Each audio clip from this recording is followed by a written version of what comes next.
खुलुमबाय नोंथांमोनखौ गिबियावनो जनालि बर' रादाबाव बरायग्रोबाय। नोंथांमोननि थाखाय आं दिनै सानजौफुनि रादाब लानानै फैबावलायबाय। मिजिंथियो नोंथांमोना रादाबखौ जोबजासे नायलांगोन। गोबां बर' आइजोफ्रानो गाव गावनि न'खर संसार नागारना खारनाया बारानिफ्राय बारासो जालांगासिनो दं। खायसेया हौवा गोदान लानो खारदों आरो खायसेया कम्पानिफ्राव रां रुफा आरजिनो थाखाय फिसा फिसौ आलाय सिलाय खालामना खारदों। नाथाय बेबादि उन्दै उन्दै गथ'साफोरखौ गारै गारै खारनाया मोजांना? नोंथांमोना मा सानो फोरमायहरदो। नंगौ, जुलि जाखानाय आइजोफ्रा खारबाय थानाया गोदान बाथ्रा नङा।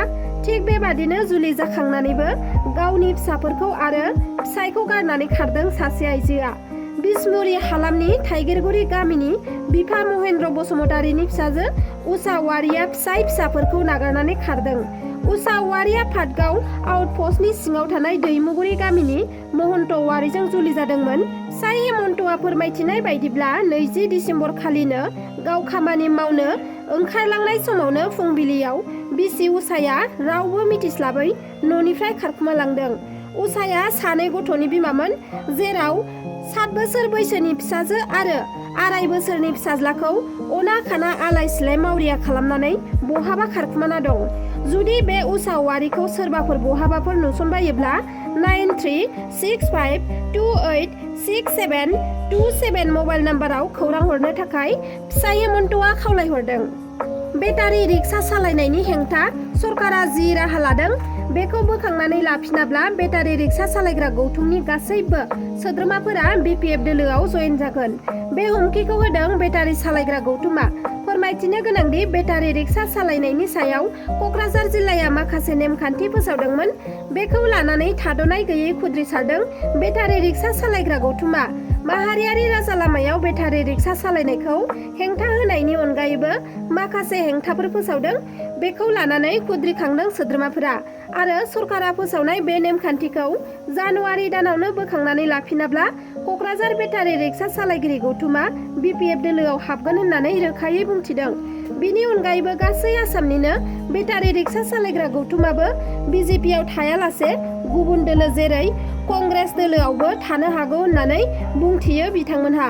सरकारा राजखान्थि भाबै दादागिरिब्ला आरो बेटारि गारि सालायनायनि हेंथाब्ला जोंबो राजखान्थि भाबै राहा लानो गोनां जागोन होननानै बुंथियो बेटारि रिक्सा सालायग्रा गौथुमनिफ्राय।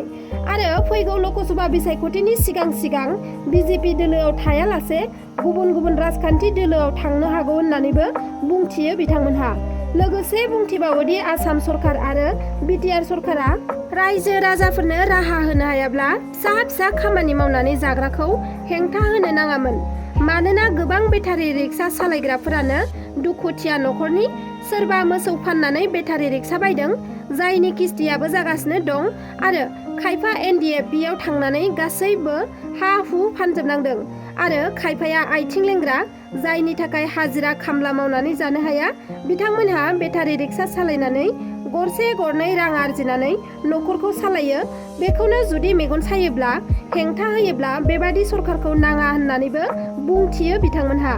बेनि अनगायैबो BTRआव UPPL सरकार फैनायनि उनाव जेंनाफोरा सुस्रांजानोसो नांगौमोन, नाथाय मोनफानि उनाव मोनफा जेंनासो जादों।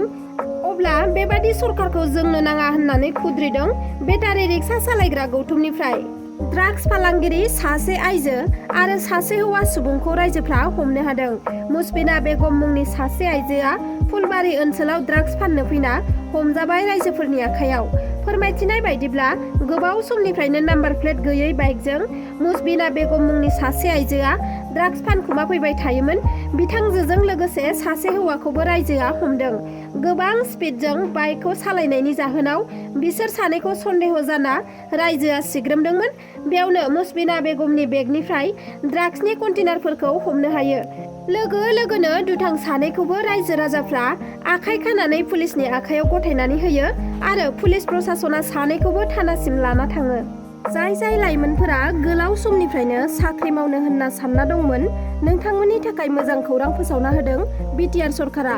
फैबाय थानाय 2024 मायथाइनि जानुवारि दानावनो 3rd ग्रेड आरो 4th ग्रेडनि थाखाय 3000 आरो गुबुन बिफानाव गासै 6,000 साख्रिनि थिसनथाइ होगोन होनना बिटिआरनि मावफुं सोद्रोमा प्रमद बर' बिथाङा फोसावनानै होदों।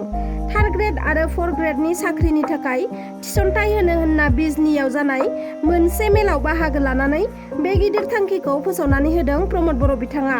प्रमद बर' बिथाङा खौरांनि गेजेरजों मा फोरमायदों नोंथांमोनहा नायलांदो। नैबे गं 10 कलेजखौ प्रभिन्सियेलाइज खालामनायनि उनाव थालांनाय माखासे कलेजखौ प्रभिन्सियेलाइजेसन खालामनायनि खामानिया थाबैनो जाफुंसारगोन। बिटिआर एकर्डनि 6.3 दफा बायदियै गं 10 कलेजखौ प्रभिन्सियेलाइज खालामनाय जाबाय। आरोबाव जिखिनि कलेजफोर थालांबाय बेखिनि कलेजनि गेजेरावबो जिखिनि कलेजा फिजिबिलिटि दङ, जिखिनिया क्राइटेरियाफोरखौ फुलफिल खालामनो हायो, बै कलेजखिनिखौ थाबैनो प्रभिन्सियेलाइज खालामनो थाखाय जोङो आसाम सरकारखौ नारसिनगासिनो दङ। आरो आसामनि चिफ मिनिस्टार बिथाङा फेज वाइजआव मोनसेनि उनाव मोनसे खालामगोन होनदों। दा बेनिखायनो आङो फोथायो नैबे गं 10 कलेजखौ प्रभिन्सियेलाइज खालामनायनि उनाव थालांनाय माखासे कलेजखौ प्रभिन्सियेलाइजेसन खालामनायनि खामानिया थाबैनो जाफुंसारगोन। गोजौ फरायसालिया माखासे आपग्रेड खालामनाय जाबाय आरो दायो गोजौ फरायसालियाव बर' बिजोंजों फरायनायनि हाबाफारियाबो जागायबाय। दा जोंहा जिखिनि हाई स्कुलफोर दङ बे हाई स्कुलफोरखौ प्रभिन्सियेलाइज खालामनो थाखाय, हायार सेकेन्डारिखौ प्रभिन्सियेलाइज खालामनो थाखाय आरो लोगोसे एमइ आरो एलपिखौ प्रभिन्सियेलाइज खालामनो थाखाय फेज वाइजआव खालामनो होननानै आसाम सरकारा खोथा होदों। दा बेनिखायनो जोङो दाखालि जोंनि जि फार्स्ट फेज गं 10 कलेज प्रभिन्सियेलाइज खालामनायनि रिपर्टखौ आसाम सरकारनो हरनानै नेक्स्ट हायार सेकेन्डारि हाई स्कुलखौ प्रभिन्सियेलाइज खालामनो थाखाय जों आपिल खालामगोन। गोदान बोसोराव गोबां गोजोनथाव खौरां दङ। बिनि गेजेरावनो गासै 1216 इलिमेन्टारि फोरोंगिरिफोरनि एडभार्टाइज जानो थांगासिनो दङ आरो 1664 सेकेन्डारि फोरोंगिरिफोरनि एडभार्टाइज जानो थांगासिनो दङ आरो लोगोसे 3000 निख्रुइ बांसिन जोंहा 3rd ग्रेड 4th ग्रेडनि एडभार्टाइज जानो थांगासिनो दङ आरो लोगोसे 141 हायार सेकेन्डारिनि साबजेक्ट टिचारनिबो एडभार्टाइज जानो थांगासिनो दङ। दा बे गासैबो पस्टआव 6000 निख्रुइ बांसिन जोंनि लाइमोनफ्रा साख्रि मोनगोन बिटिसि एरियायाव। बेयो लाइमोनफोरनि थाखाय जोबोद मोजां खौरां आरो जोंनि बिटिआर गभर्नमेन्टआ फैगौ 16 तारिखनिफ्राय जानुवारिनि 100% इ अफिसा सोलिसिगोन। बेवहाय डिजिटाइज एबा इ अफिस इन्टारनेटजों अफिसा फुल्लि सोलिसिगोन आरो बेजों लोगोसे मागो दमासिनिफ्राय जोङो माखासे गोदान प्रजेक्टफोर लन्च खालामनो थाखाय रेडि खालामगासिनो दं। दिनैनि रादाबा बेखिनियानोमोन। नोंथांमोना आंनि रादाबखौ जोबजासे नायजोबलांनायनि थाखाय रोजा रोजा साबायखर थाबाय आरो नोंथांमोना आंनि चेनेलखौ अननानै लाइक, शेयार, साबस्क्राइब आरो कमेन्ट खालामनानै होदो। एसेनोसै, गोजोन्थों।